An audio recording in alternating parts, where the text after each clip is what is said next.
माझ्याच मानसानी माझाच घात केला केले हजार वादे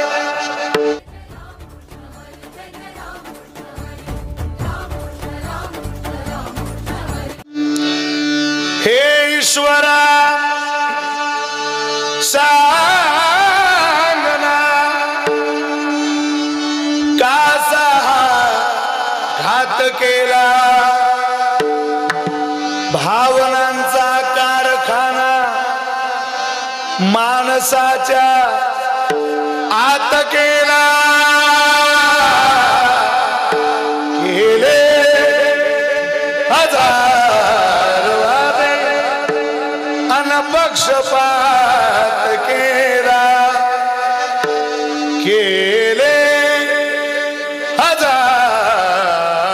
हजार वादे अनपक्षपात केला माझ्याच मानसानी माझाच घात केला केले हजार वादे संकेत गारव्याचे आले निघून गेले संकेत गारव्याचे आले निघून गेले संसार राहिलेला संसार राहिलेला मी विस्तवात केला केले हजार वादे अनपक्षपात केला माझ्याच मानसानी माझाच घात केला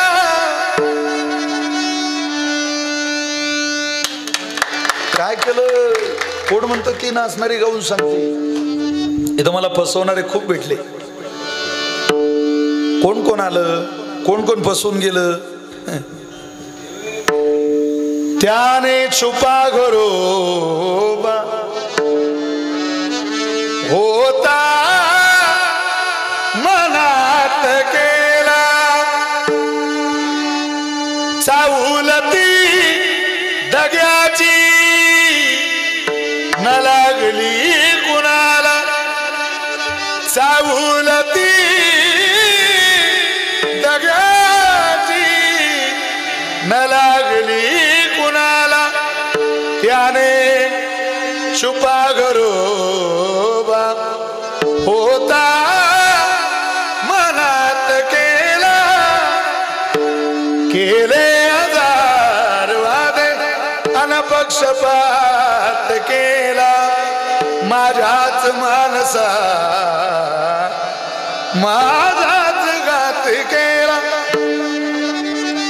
पण तिला सुद्धा तिच्या लोपलेल्या भावनांचा विचार जगाच्या पुढे मांडण्यासाठी प्रार्थना गणपती बाप्पाला करावी लागते म्हणावं लागतं मोरया मोरया गणपती बाप्पा मोरया मोरया मोरया गणपती बाप्पा मोरया मोरया मोरया गणपती बाप्पा मोरया मोरया मोरया गणपती बाप्पा मोरया नविला गणपती माऊली शारदा नविला गणपती माऊली शारदा आता गुरुरा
मागवलेल्या देवतेला प्रार्थना केल्याशिवाय तुमचं पूर्णतेला जीवन जात नाही. अहो ज्याला व्यवहारातलं काही कळत नाही तोही व्यवहारात म्हणतो हे गणराज गणपती, काम लागो सोतोपाती, पाप्याच्या डोळ्यात पडो माती. म्हणजे माझं भलं व्हावं आणि मला दृष्ट नजर लावणाऱ्याचं वाटोळ व्हावं, या प्रार्थनेकरता सुद्धा लोकांनी देवता निवडली ती गणपती बाप्पाच. विठ्ठल विठ्ठल. त्यामुळं आपण नशीबवान आहात. काही 51 वर्ष झाली परमात्म्याच्या सेवेमध्ये आपला कालावधी जातोय. जगद्गुरु तुकोबारांचा जो अभंग सेवेकरता निवडलेला या अभंगाच्या द्वारा श्री तुकोबाराय मानव जातीला, तुम्हाला मला भगवान परमात्म्याच्या कृपेचा महिमा कळावा याचा अथक प्रयत्न करतायत. काय कृपेचं महिमा आहे? तसे परमात्म्याच्या कृपेचे विविध विभाग आहेत. आपण जर बारकाईनं चिंतन केलं तर तुकोबारे कधी देवाच्या स्वभावाचा महिमा सांगतात, कधी भक्तांच्या चरित्राचा महिमा गातात, देवाच्या चरणाचा महिमा गातात, परमात्म्याच्या स्वरूपाचा महिमा गातात, भगवंताच्या नामाचा महिमा गातात, भगवंताच्या संबंधानं आलेल्या आषाढीच्या कार्तिकेच्या वारीचा महिमा गातात, परमात्म्याच्या संबंधानं आलेल्या क्षेत्राचा, पंढरीसारख्या तीर्थक्षेत्राचा महिमा गातात, कधी कधी भगवंताच्या संबंधानं आलेल्या चंद्रभागा मातेसारख्या, कृष्णा मातेसारख्या, गोदावरीसारख्या, तापीसारख्या, पूर्णेसारख्या, गंगेसारख्या तीर्थाचा महिमा गातात. भगवान परमात्म्याच्या संबंधानं आलेले विविध महिमे तुकोबारांनी गाथेमध्ये गायल्याचे आपल्याला दिसून येत आहेत. पण त्यामध्ये आज तुकोबाराय कृपेचा महिमा गातात. थोडासा इको कमी करा बोलताना. तो कृपेचा महिमा का गातात? तुम्हाला मला परमात्म्याचं महिमान कळावं, खरं काय आणि खोटं काय. उजळावया आलो वाटा, खरा खोटा निवाळा. जगाला खरं काय कळालं पाहिजे आणि खोटं काय तेही कळालं पाहिजे. आपल्याला खरंही कळत नाही आणि खोटंही कळत नाही. आपल्याजवळ ज्ञान आहे पण कोणतं? आपल्या अकलेचं दिवाळ काढणार ज्ञान. आपल्याजवळचं ज्ञान फक्त आपलं अज्ञान झाकतं, आपलं अज्ञान लपवतं, आपल्याला पूर्णतेला नेत नाही. तुम्ही मी ज्ञानीच आहे पण अज्ञान लपवण्यापुरतं ज्ञान. मी एका माणसाला विचारलं का हो तुम्हाला इंग्रजी येतं का? तो म्हणे आपलं इंग्लिशला पक्क आहे महाराज. म्हटलं तो समोर सुरेश उभा आहे, त्या सुरेशला बोलवा बरं. तो उभा राहिला आणि त्याने आवाज दिला, सुरेश कम हिअर. लगेच सुरेश जवळ आला. म्हटलं तुमचं इंग्लिशला पक्क आहे राव. मग तो म्हणे आपलं प्रचंड इंग्लिश पक्क आहे. आता म्हटलं बोलावलेल्या सुरेशला जिथून बोलवलं तिथं पाठवा. आता त्याला बोलवायचं माहिती होतं पण पाठवायचं माहिती नव्हतं. पण डोकेबाज होता. जिथं अगोदर सुरेश उभा होता त्या जागेवर तो बहादर गेला आणि तिथून सुरेशला म्हणतो, सुरेश कम हिअर. म्हणजे माणसाकडे ज्ञान आहे फक्त अज्ञान झाकण्यापुरतं. पूर्णतेला जाणारं ज्ञान आहे का महाराज आपल्याकडे? आपल्याला असं वाटतं मलाच काहीतरी कळतंय. अहो एक विदेशातली बाई महाराष्ट्रात आली आणि ती पाहते ती मळे तिच्या होत्या बसमधून. तिने एक सूर्यफुलाचा मळा पाहिला. तिला लयच भारी वाटलं. ते पिवळी फुलं, सारखं दिसायला रान, 5-7 एकराची जमीन. तिच्या तोंडातून आपोआप शब्द आले, वाव वाव. ती माग बसलेली बाई म्हणजे वाव वाव काय करते. पुन्हा म्हटली वाव दिस इज वंडरफुल. आता जिची बाग होती तिला ते वाईट वाटायचं. ती म्हणे या बागेला दररोज मी पाणी देते, हे काय वाव वाव करून राहिली, कोणतंच फुल नाव देते आपल्या पिकाला. तिनं पुन्हा कान जवळ नेला. ती म्हणते वाव वंडरफुल. ती मागची म्हणते घोबळ सूर्यफुल आहे ते, मी दररोज पाणी पाजते त्या सूर्यफुलाला, तो काय वंडरफुल वंडरफुल करते. अगं बाई तिला जे कळतं ते तुला कळत नाही. पण आपल्याला जेवढं कळतं तेवढ्यावरच माणसं जीवन पूर्णतेला नेऊन चालले. लोकांना असं वाटतं याच्या पलीकडे जग नाहीये. तुकोबारांना सगळं कळतं. तू का म्हणे मज कळते चाचणी बडबडीची वाणी अथवा सत्य. तुकोबारे म्हटले सगळं कळतं आम्हाला, फक्त फरक एवढा आहे, जाणोनी नेनते करी माझे मन. सगळं कळून सुद्धा माणसानं न जाणते सारखं राहावं. काय तुम्ही सुंदर हार्मोनियम वाजवता, लगेच वादकाच्या मुखातून शब्द व्हावे, ही ज्ञानोबारांची कृपा आहे. काय तुम्ही सुंदर वाजवतो पकावाज, नाही नाही, ही ज्ञानोबारांची कृपा आहे. महाराज हे सगळ्यांच्याच मुखातून आलं तर समजावं आपलं मन जाणून नेणतंय. आपल्याला आपल्या जाणीवेचा कधी अहंकार होऊ नये. ज्या ज्या लोकांना जगात जाणीवेचा अहंकार झाला ती किती मोठी असू द्या महाराज, तुमच्या माझ्या मोठेपणाचं सूत्रच आपल्याला अजून कळत नाही. आपल्याला असं वाटतं आपण खूप मोठे झालो. अरे वेड्या, अशी काही जगात माणसं की त्यांची उंची पाहायचं मोठे पण सुद्धा आपल्याला नाहीये. आपण नाही पाहू शकत त्यांची उंची.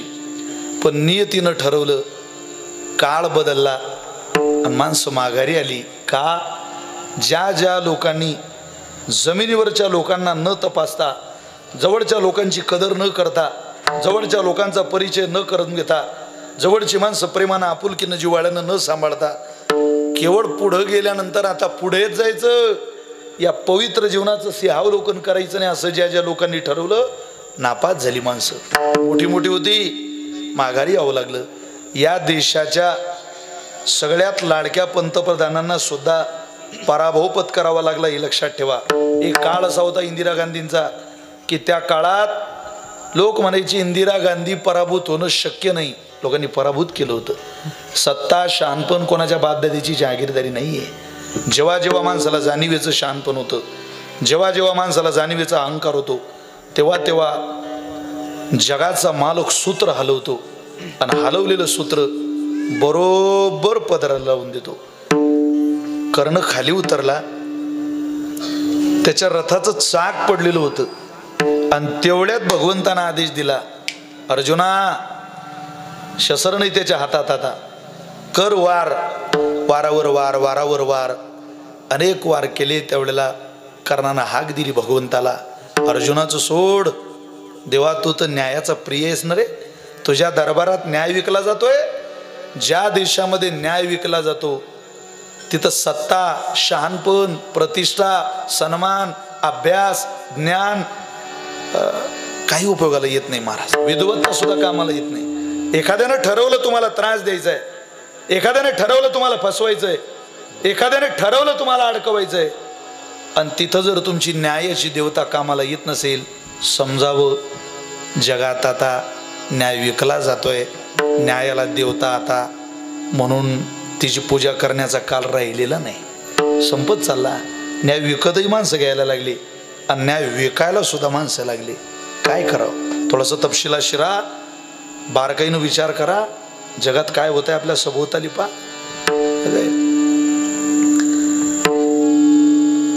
कर्ण म्हटलं माझ्या हातात शस्त्र नाही, बाण चालवायला लावतो. परमात्मा म्हटले कर्णा, केलेल्या कर्माचं फळ इथंच भोगावं लागतं. अरे ती उत्तरा बघ, तिचा मालक अभिमन्यू चक्रव्यूहात घुसला. तरुण पोरग, त्याच्या हातातही शस्त्र नव्हतं. कसा मारला रे तुम्ही त्याला. मी माझ्या डोळ्याने पाहिलं. आता हातात शस्त्र नाही, त्यावेळेला तुला न्याय आठवतो. तुझ्यावर होणारे घाव तुला न्यायाचा आवाज करून देतात, न्यायाची ओळख करून देतात. ज्या वेळेला अभिमन्यू मारला गेला त्यावेळेला तुझं ज्ञान कुठं हरवलं होतं? कुठं गेला होता तुझा ज्ञानाचा दिवा? तयाच्या आसनी दिवा ज्ञानाचा गेला. अवाटली असता बुद्धी, विषय सुखची परमावधी. जीव तैसा उपाधी आवडी लोका, आणि फळाची हवा. हृदयी कामा केला रेगावा, की तयाचे आसनी दिवा ज्ञानाचा गेला. लोक स्वतःच्या जीवनाचे न्यायाधीश आहे आणि दुसऱ्याच्या जीवनाचे वकील आहे. ज्या दिवशी आपण आपल्या जीवनाचे वकील बनू, आपल्याला आपल्या जीवनाला न्यायही देता येईल, आपल्याही जीवनाची वकिली करता येईल. कधी न्यायाच्या भूमिकेत आपलं जीवन बघायचं, कधी वकिलीच्या भूमिकेत आपलं जीवन बघायचं. या दोन्ही भूमिका आपल्या जीवनाकडे आपण ज्या दिवशी निघू, समजावं आपला प्रवास त्या दिवशी सद्गतीच्या दिशेनं चाललाय. हा चांगुलपणाचा मार्ग आपल्याला कधीतरी गवसणार आहे.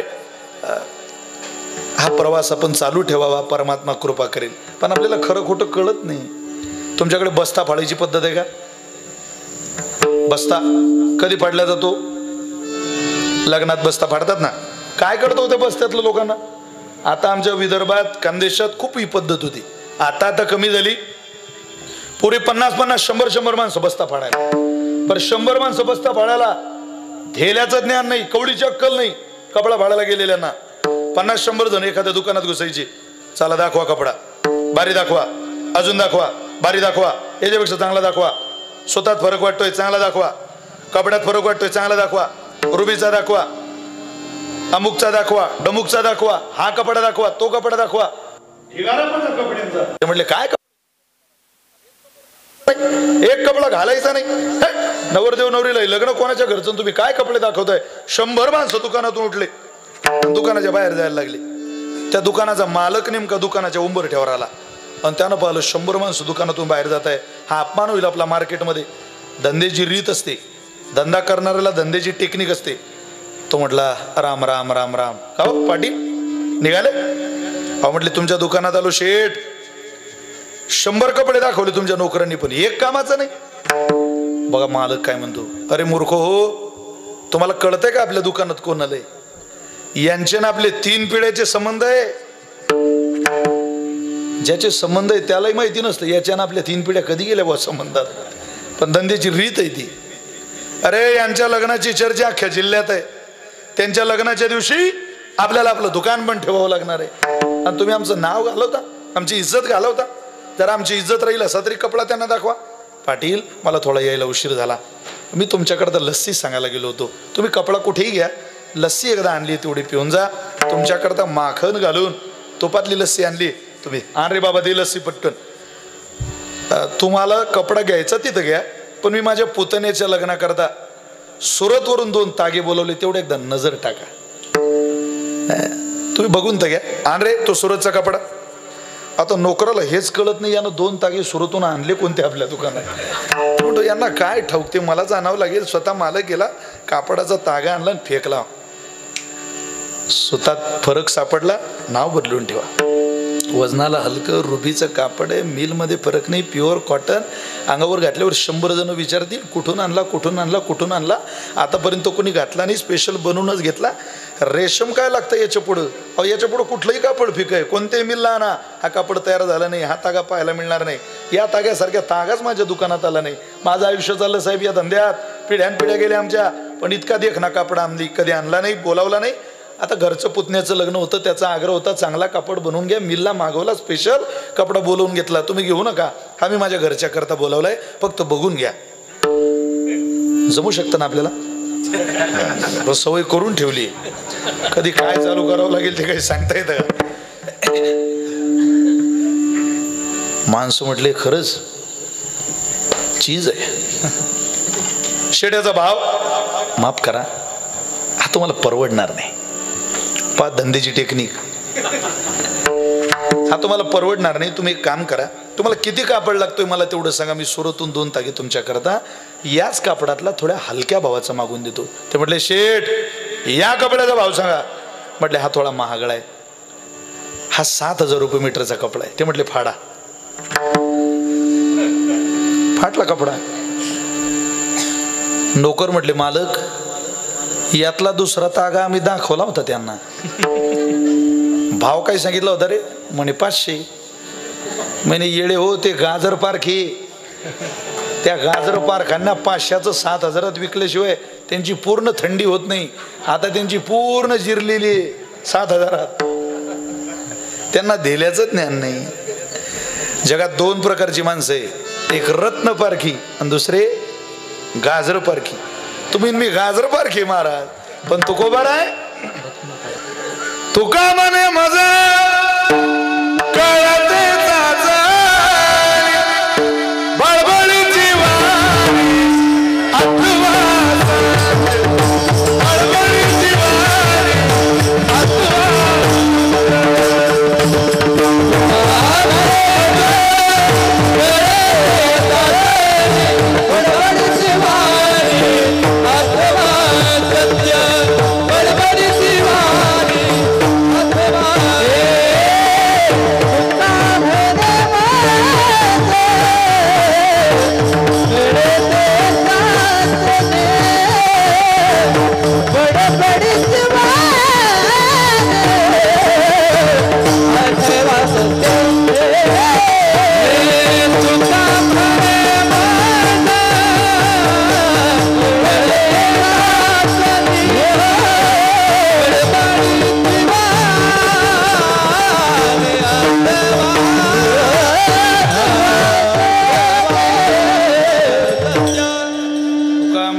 कळते चाचणी.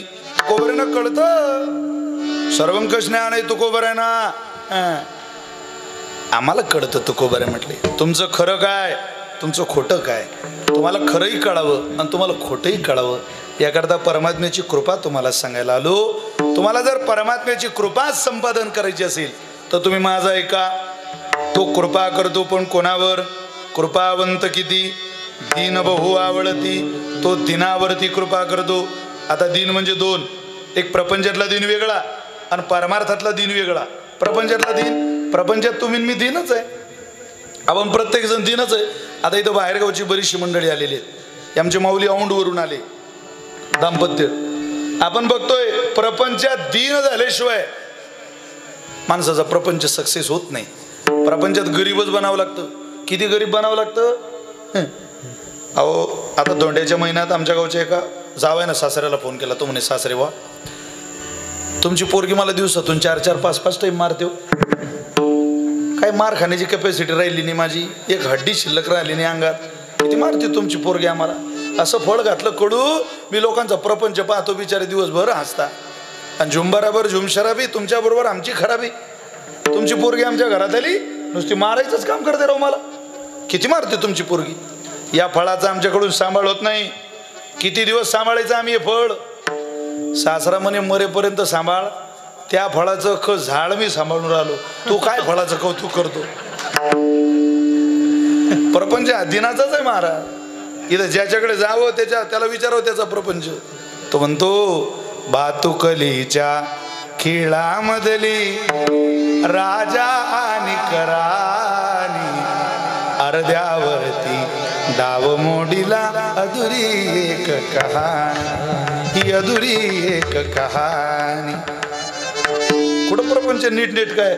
काहींचं चाललंय सुरळीत, काहींचा मात्र आजही त्याला कुठला गोडवा नाही, कुठलं समाधान नाही, कुठला आनंद नाही. तुम्ही पहा. आणि प्रपंचामध्ये प्रत्येक जण दिनच झालाय महाराज. जी माणसं गृहस्थी बसली समोर, आता तुम्ही जरा लांब लांब बसली माझ्या, ते जरा जवळ पाहिजे माणसं चिपकून. प्रपंचामध्ये माणसं गरीबच आहेत महाराज. प्रपंच इंद्राचा असू द्या नाही तो उंदराचा, तो फाटकाच आहे, तो पूर्णतेला कोणाचा गेला नाही. तसं पाहिलं तर माणसांकरता इतकी गरिबी आहे सध्या जगात, तेवढी कोणाकडेच नाही बुवा. महिलांची श्रीमंती आहे सध्या. पंचमीला कोण मिरवतं? तुम्ही. संक्रांतीला कोण वाटतं वाण? बायका. दिवाळीला कोण नटतं? नवरात्रीला 9 रंगाच्या साड्या तुम्हाला. रक्षाबंधन तुम्ही.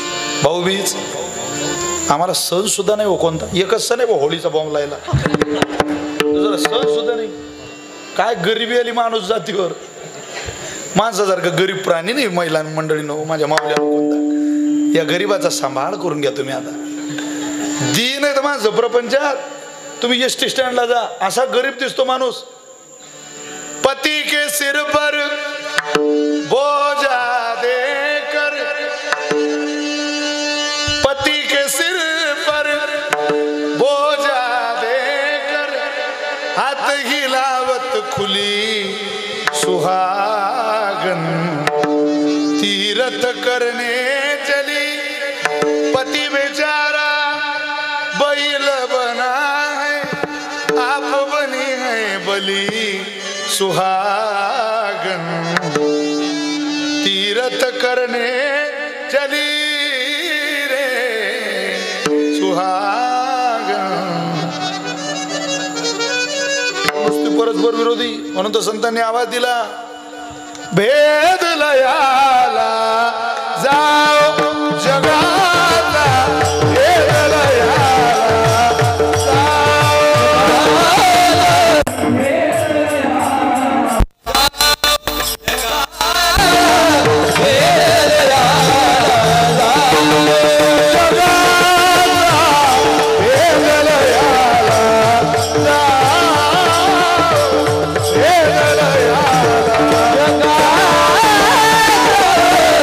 Yeah.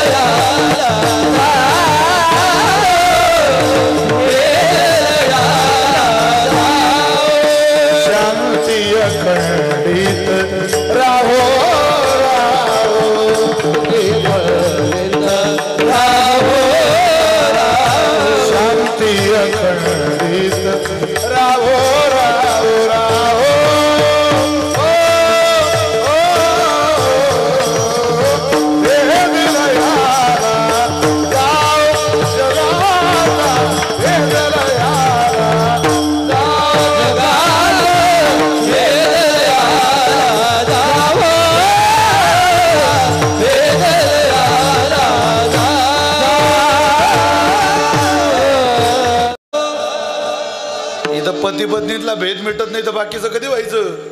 माझं गरीब झाले. उद्योगास्तव जाती समजल्या मानवतेसाठीच उठल्या. आनंद आहे तुमचा भरतगाववाडीकर. 20 वर्ष होत आहे आज तुमच्या गावात निवडणूक नाही. कौतुक केलं पाहिजे तुमचं. समाधानाची गोष्ट ही. पहिला विजय जीवनातला. तुम्ही 20 वर्ष झाले निवडणूक बंद ठेवले म्हणजे परमार्थच करताय. 20 वर्ष झाले. ग्रामपंचायतीच्या निवडणुकी सगळ्यात वाईट. घराघरात भांडणं लागल्याशिवाय गावातली निवडणूक होत नाही. आणि तर गाव सांभाळणारी कमी आणि तेल टाकणारी जास्त आहेत. प्रत्येक गावात अशी काही महापुरुष जन्माला आली ऋषी मुनी की त्यांना गाव कसं पेटवायचं याचं पूर्ण ज्ञान आहे. उद्योगास्तव जाती समजल्या मानवतेसाठीच उठल्या. वस्तू जोवरी एकची असते तरी का भेद साका सगळा बोलला. भारत दाटून गळा बोलला. भारत दाटून गळा बोलला. भारत दाटून गळा. आवाज दिला भारत मातेच्या मातीनं. मला रडायला येते. ती माती म्हणते रे तुमच्यातला भेद मिटवा. म्हणजे यातला बाकीचा भेद मिटत नाही. तो बाकीचा सोडा घरातला मिटत नाही. दोघांचं जमायला तयार नाही. प्रपंचात दिनच झाली माणसं. तो झाल्याशिवाय दिन झाल्याशिवाय होत नाही पूर्ण. त्याला करणार काय? तुम्हाला साधं सांगतो. अगदी वेळेच्या मर्यादेत पूर्ण अभंग सांगता येईल का मला माहिती नाही. एक चरण जरी कळालं तरी झालं. बाकी का बाद में देखील 2 तासात सांगायचं काय काय लोकांना. वेळेची मर्यादा आहे. काय जमतंय प्रपंचातलं तुम्ही जरा बघा ना. तुम्ही एसटी स्टँडला कधी जा. एक बाजू तुम्हाला सांभाळून प्रपंच पूर्ण करता येत नाही. ताठर भूमिकेत प्रपंच होत नाही. प्रपंचात गरीब होऊन प्रपंच करावा लागतो. त्याशिवाय परमार्थ प्रपंच होत नाही. परमार्थात चालेल. परमार्थातली गरिबी वेगळी आणि प्रपंचातली गरिबी वेगळी. मला परमार्थातली गरिबी तुम्हाला सांगायची, परमार्थातली दीनअवस्था सांगायची आणि प्रपंचातली सांगायची. खरं सांगा एसटी स्टँडवर जर गावाला पण नवरा बायको निघाले, जड बॅग जर असली समजा तर कोणाजवळ असते ती? हा, तुम्ही बोर झाले का? मी घरी जाऊ का? कोणाजवळ असते ती? वा, छोटी छोटी पोरं सांगता नवरा म्हटल्यावर काय तयारी करून ठेवली तुमच्या गावाने. प्रगल्भ आहे तुमची विचारधारा. छोट्या पोराला कळतं भारी बॅग मालकालाच घ्यावी लागते. इकडची बाल्कनी बसली बघा, त्यांना माहिती आहे भारी बॅग कोणाला. अहो 2 बॅगा असल्या त्यातली भारी बॅग मालकाकडं. बरं एसटी पाहायचं काम म्हणा नवऱ्याकडं. गाडी आल्यावर त्याच्या जागा पकडायचं काम. बरं एक सीट भेटलं तर कोण बसते? 2 सीट भेटले तरी खिडकीची बाजू कोणाची असते? बायकोची. तिकीट कोण काढतं? तो स्वतः पैसे देतो. हो, एवढंच नाही, तुम्हाला महत्वाचा फरक सांगतो. नातेवाईकात 2 ठिकाणी माणूस जातो. एक तर बायकोच्या नात्यात, नाही तर नवऱ्याच्या नात्यात. आपल्या नातेवाईकात तिला घेऊन गेलो तर ते नातेवाईक आपले तिच्याबरोबर किती चुकीचं वागले ते ऐकत ऐकत घरी यायचं. आणि तिच्या नातेवाईकात गेलो तर आपण तिथं किती चुकीचं वागलो ते ऐकत ऐकत घरी यायचं. तुम्ही किती तिला तृप्त करा, किती चांगल्या हॉटेलमध्ये न्या, इडली काय, वडा सांबार काय, मसाला डोसा काय, पेपर डोसा काय, पॉपकॉर्न काय, कुरकुरे काय, थम्सअप काय, लिमका काय, काय वाटल ते द्या. पण जगातली अशी कोणाचीच बायको नाही की ती बॅग ठेवल्यावर म्हणत नसेल मी कोणासोबतही जाईल पण तुमच्यासोबत गावाला कुठंच येणार नाही. इतकी गरिबी आहे मालकाकडे. प्रपंच गरिबीच आहे महाराज. प्रपंचात गरीब बनले. पण प्रपंचातलीच गरिबी माहिती आहे आपल्याला. इतका माणूस परमार्थात गरीब असावा, भक्ती साधनेत गरीब असावा. काऊ इतकं गरीब झालं की मिळतो. हो, इंद्रियाच्या दिने आम्ही केलो नारायणे. हे इंद्रियाचं दिन पण सोडून दे बाबा. आता तुला दिन बनायचंय. ऐका दिनाची वचन. काय मी उद्धार पावेन, काय कृपा करील नारायण. ऐसे तुम्ही सांगा संत जन करा समाधान चित्त माझे. प्रार्थना करायची देवाला. अगाय सावळ्यास गुणा गुण निधी राम नारायणा आमुची परिसावी विज्ञापना सांभाळी दीना सांभाळी दीना आपुलिया. त्याला दिन म्हणावं. काही खंड येईल कर्म पारुषतील धर्मा धर्म कासयाने कळेल ते वर्म. हे नाटाची वचन आहे. देवा कधी येईल तुला दया. सांगलं रे विठुराया आम्हाला काही घडलं नाही रे. आम्ही दीन झालो नाही.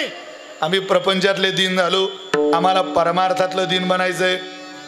नाही केला करविला परोपकार नाही केला करविला परोपकार नाही केला करविला परोपकार नाही केला करविला परोपकार नाही दया आली पीडिता पर नाही दया आली पीडिता पर नाही दयाले पीडिता पर नाही दयाले पीडिता.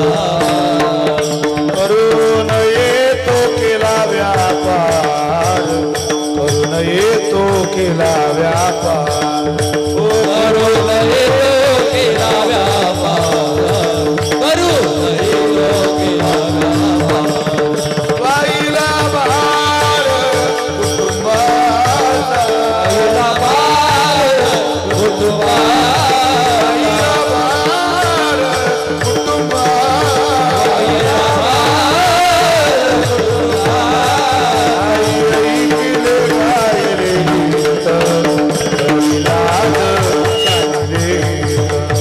नावडे पुराण बैसले संत बहुत परनिंदा. नाही ऐकले धरिले बैसले संत गेली बहुत परनिंदा. काहीच केलं नाही देवा. आम्ही गरीब झालो प्रपंचातले आणि त्या गरिबी परमार्थातले त्या गरिबीमुळं आता एकच आस लागली.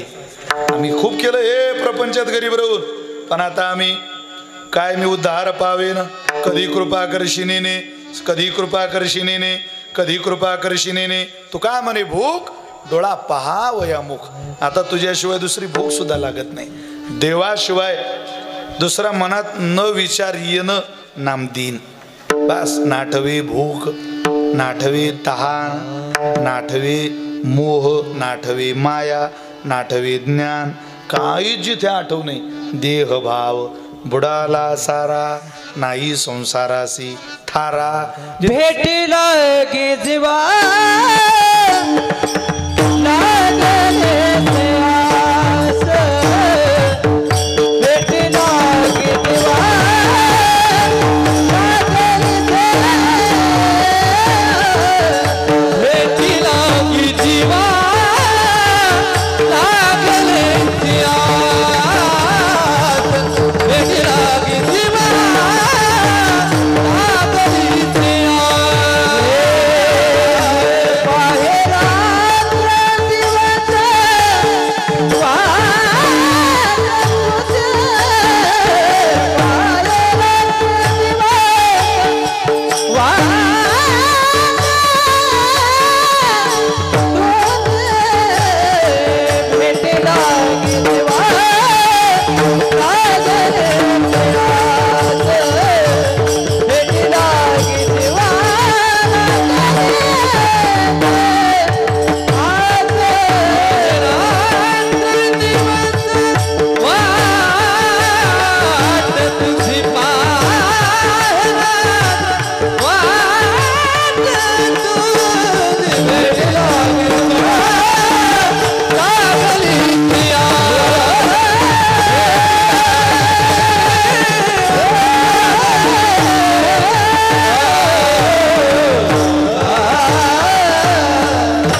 पाही रात्रंदिवस वाट तुझी.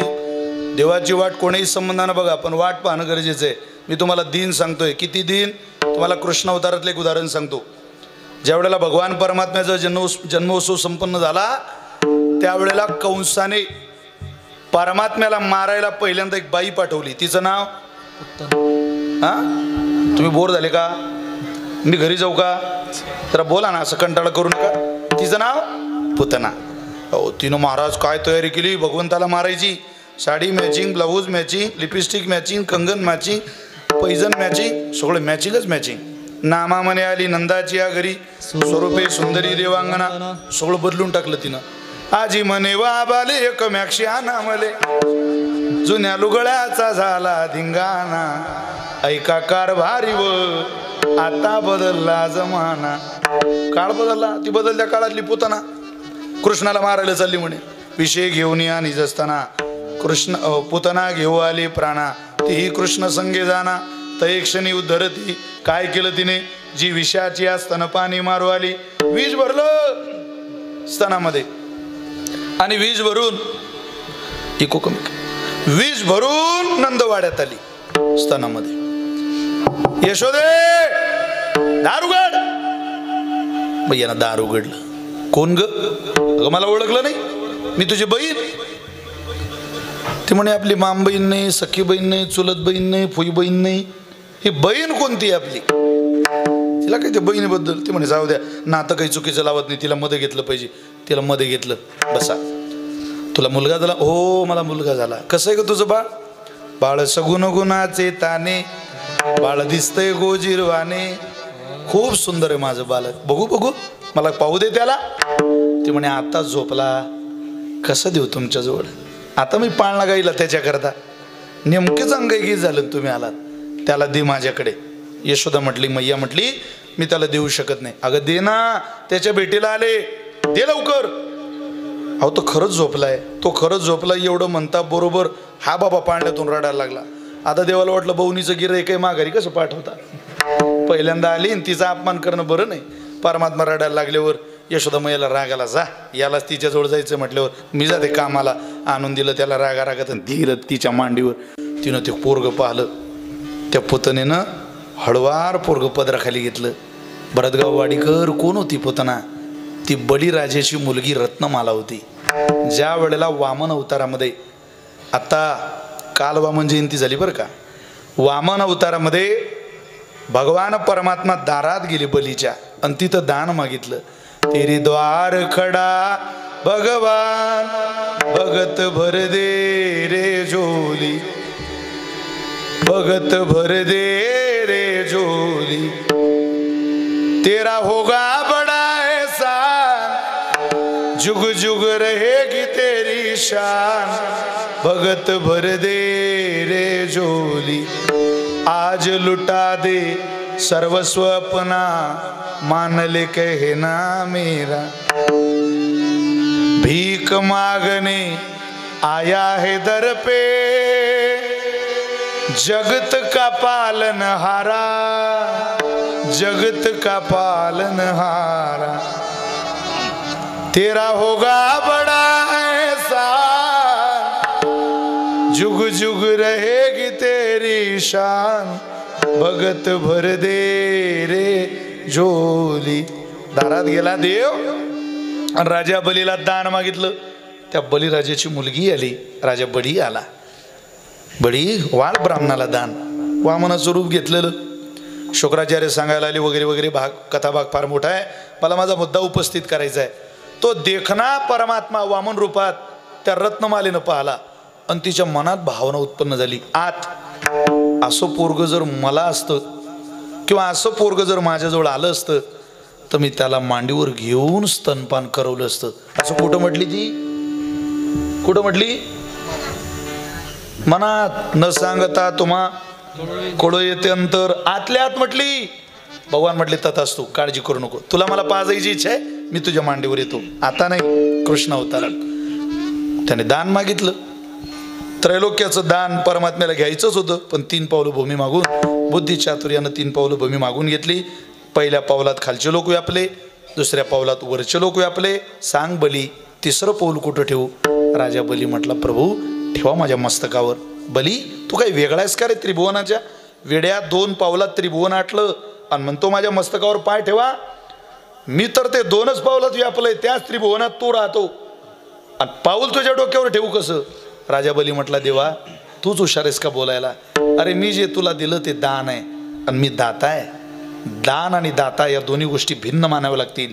मी आतापर्यंत दिलेलं दान आहे, आता दाता तुला समर्पित होतोय. ठेव माझ्या मस्तकावर पाय. देवानं पाय ठेवला आणि ते चित्र रत्नमालेनं पाहिलं.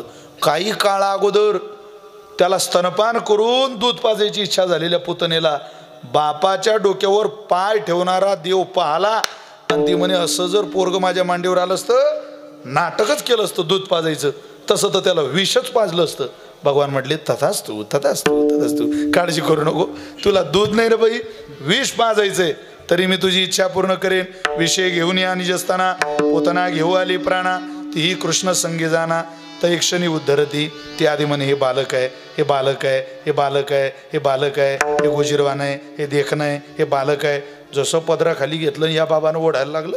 ती म्हणे, बालक नाही, हे टेक्समोची मोटर आहे. सर्र नुसती ओढतच राहते. देवानं विषयासहित रक्तासहित पंचप्राणासहित सगळं खिचून घेतलं. ऐका ऐका भरतगाव वाडीकर, मारायला गेलेल्या पुतणेला माय म्हणतो. विष भरून गेलेलीला नुसता देह पाडत नाही, मृत्यूदंड देत नाही, सायुज्यता नावाची मुक्ती प्रदान करतो. अहो पाया पडायला जाणाऱ्यांची रांग देवाच्या दरबारात दिसते, गणपती बाप्पाच्या दरबारात, पांडुरंगाच्या दरबारात. रागानं मारायला गेलेल्यांना माय म्हटलं, पाया पडायला गेलेल्यांना भक्त म्हणणार नाही.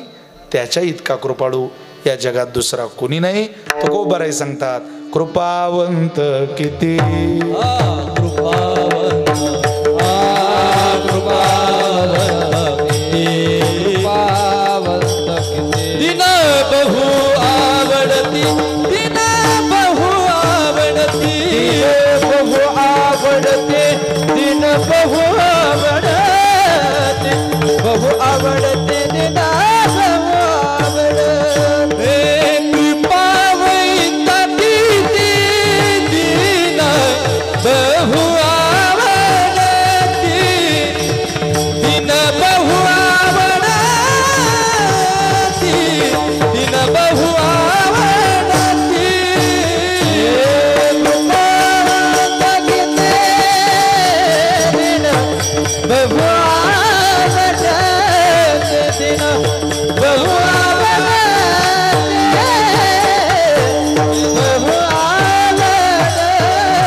किती दीन बहु आवडती.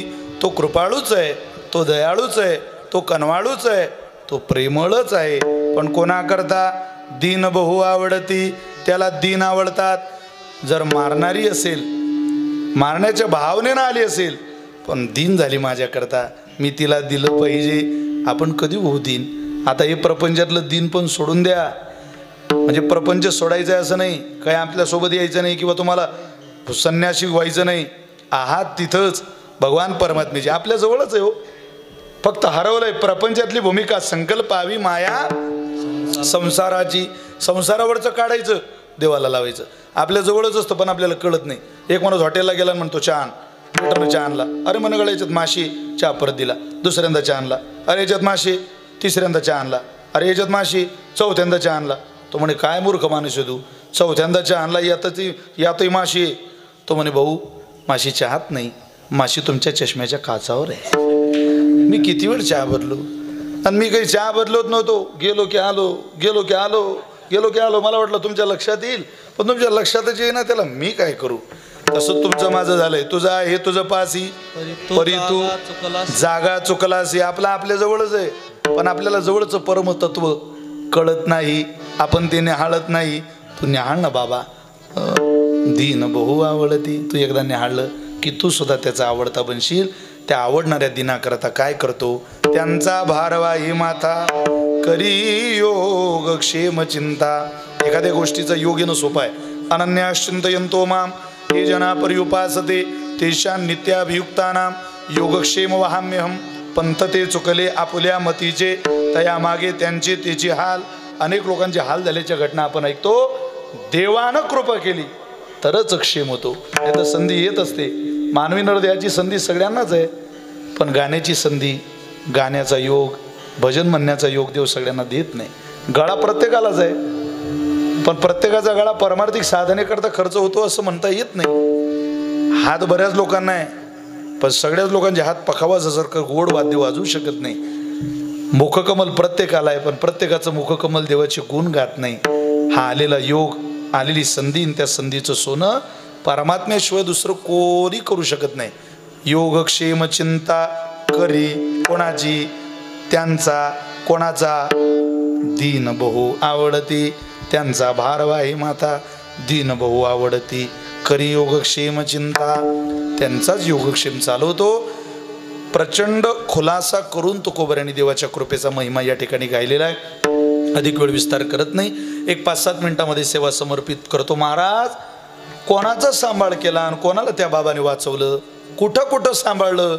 अहो साधा एखादा सुरदासासारखा भक्त जर पंढरपूरला निघाला आणि पंढरपूरला जाता जाता दरीमध्ये पडायची वेळ आली, त्या दरीत पडायच्या वेळेला बरोबर सुरदासाचा हात धरला आणि थांबवलं त्याला. बाबा पुढं जाऊ नका, दरी पुढं खड्डा आहे मोठा, पडाल तुम्ही त्या दरीत. बर बर बर बर, आभारी आहे, वाचवलं तुम्ही. कोण तुम्ही? सुरदासाला वाटलं इथे पक्ष्यांचा आवाज येत नाही, प्राण्यांचा आवाज येत नाही, किलोमीटरचं अंतर चालून आलो, एक सोबतीला माणूस सापडला नाही. इथं मला वाचवायला आला कोण? कोणाला दया आली या आंधळ्याची? या आंधळ्याची कोणाला दया आली असं म्हणता बरोबर सुरदासाने दुसरा हात धरला देवाचा.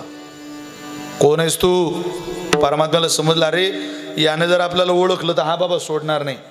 त्याच्या हाताला झटका मारला आणि परमात्मा पळत निघाले. इतकं प्रभुनिष्ठ जीवन होतं. पळणाऱ्या देवाला आवाज दिला सुरदासांनी, देवा हाताला हिसका मारून निघून जाशील रे, अंतःकरणातून निघून दाखव. जन्मचे जन्म झाले तिथं साठवलंय तुला. अरे जिथं पशुपक्ष्यांचा लवकर आवाज येत नाही तिथं आंधळ्याला वाट दाखवायला तुझ्याशिवाय दुसरा कोण येणार आहे? बोलो निधी वाट करी धरोनी दावी नीट, तू वाट बोलू देत नाही, हाताला धरतून वाट दाखवतो. त्यांचा भारवा हे माथा करी योग क्षेम चिंता. आवाज दिला त्या सुरदासांनी. जरा सामने तो आवो चलिए, चुप चुप चलने में क्या राज है, यूं चुप ना सकेगा परमात्मा, मेरी आत्मा की आवाज है. आवाज दिला सुरदासांनी. राम नाम मुखी घेताना वळते धन आशेने, प्रभु रे प्रभु रे प्रभु रे मन भ्रमते माई, प्रभु रे मन भ्रमते माई, प्रभु रे मन भ्रमते माई, प्रभु रे मन भ्रमते माई. ओ सांगण्यात मन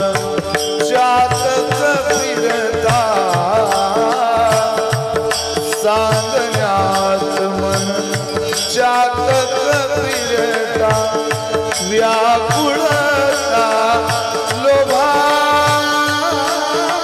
रे, व्याकुळता लोभा. ओ नसे शांती चित्ती विसावा, नसे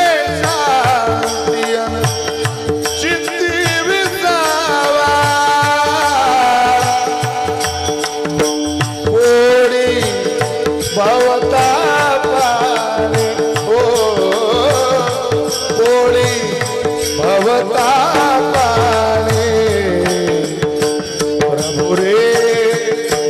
भ्रमते माये प्रभु रे मन भ्रमते माये प्रभु रे मन भ्रमते माये प्रभु रे मन भ्रमते माये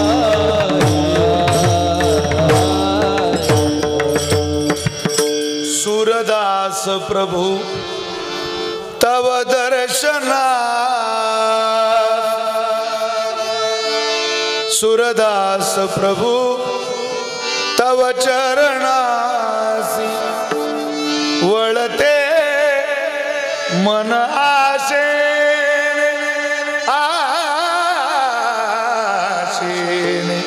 प्रभु रे मन भ्रमते मायेने माझं मन भ्रमायला लागलंय आणि ते सामान्याची जबाबदारी तुझ्याशिवाय कोण घेऊ शकतं देवा बोलोनी दिवाट करी धरोनी दावी नीट त्यांचा भारवाही माथा करी योगक्षेम चिंता मी तुम्हाला अगदी साध्या साध्या विचारातनं या अभंगाची भूमिका पटवून देण्याचं काम केलेलं आहे आपण लक्षपूर्वक कीर्तन ऐकत आहात शेवटच्या माणसापर्यंत परमात्म्याची कृपा संपादन करायची असेल तर घेऊन जा तुम्हाला हे आत्मसात करावं लागेल प्रयत्न करावे लागतील आयतं खाणारा कधी माणूस इतिहास घडवत नाही कष्ट मेहनत जिद्द चिकाटी प्रेरणा उत्सुकता आनंद चेहऱ्यावरचं स्मित हास्य जगातली कोणती गोष्ट परास्त करू शकतो ज्याच्या चेहऱ्यावर कायम हास्य आहे जी माणसं दुःखामध्ये सुद्धा हसत राहतात ती माणसं इतिहास घडवत असतात लक्षात ठेवा कितीही संकट आली कितीही काळ आपला हलाखीचा आला परिस्थिती बदलती झाली माप आपलं जड झालं तरी मात्र चेहऱ्यावरचं हास्य कधी गमावू नका आणि ते चेहऱ्यावरचं हास्य फुलवणारा जगाचा मालक आहे भरतगाव वाडीकर या जगात सगळं फुकट मिळतं हास्य फुकट मिळत नाही समाधान फुकट मिळत नाही काही काहींचा चेहरा पाहिला की दिवस सुखात जातो का कष्टानं मिळवलेलं समाधान आहे हसणारा चेहरा नाटकात असू शकत नाही हास्यस्मित प्रफुल्लित आल्हाददायक पाहिजे आतलं पाहिजे हसरा चेहरा ठेवा आणि तो हसरा चेहरा ठेवायचा असेल तर ध्याना आले जे हास्यवदन त्यातोनी सांडोनी वदन केवळ हास्याचे करावे ध्यान हास्या माझी मन घालून या देवाचं हसणं पहा तुमच्या जीवनात परिवर्तन होऊन जाईल देवाचं हसणं पाहिलं तरी आपलं जीवन कृतार्थ होतं आपल्या पोरांना शिकवा आज माणसं हसत नाही करोडपती आहे माणसं हसणं नाही आहे नाही सगळे घरात हास्य नाही आहे संवाद संपलाय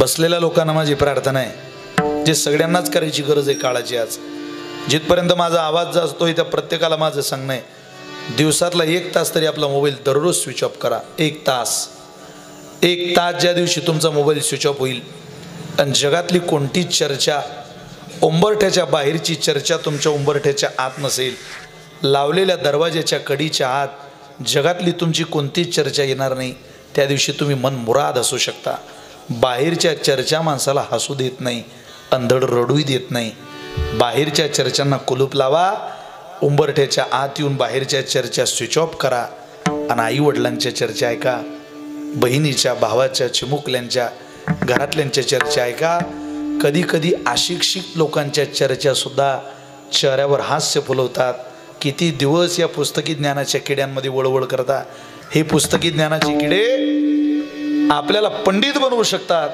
आपल्याला पंडित नाही आपल्याला प्रेमाचा पाझर बनवून या जगाला हसवणारा मन मुराद नागरिक हिंदुस्थानाचा खवय्या हा गवय्या मवय्या या सगळ्या उपाध्या सगळी विशेषणं आपल्याला लावायचे कोणी आपल्याला जोकर म्हटलं तरी चालेल पण आपल्याला हसायचं आहे पण बाहेरच्या चर्चेत माणूस हसू शकत नाही म्हणून माझी प्रार्थना आहे तुम्हाला कायम हसा हसण्याकरता तुम्ही बाहेरच्या चर्चेना विराम दिला तरच तुम्ही हसू शकता काही लोकांना पाहिलं की कायम दुखी मी या रोते की हो हमारी सूरत ही ऐसी कायम पडलेला चेहरा मैंने उधार बेचा काय उधार बेचा बाबा जरा हसलेली माणसं मोकळे होतात डोंगरे महाराज म्हणायचे हम संसार के लिए तो बहुत रोते हैं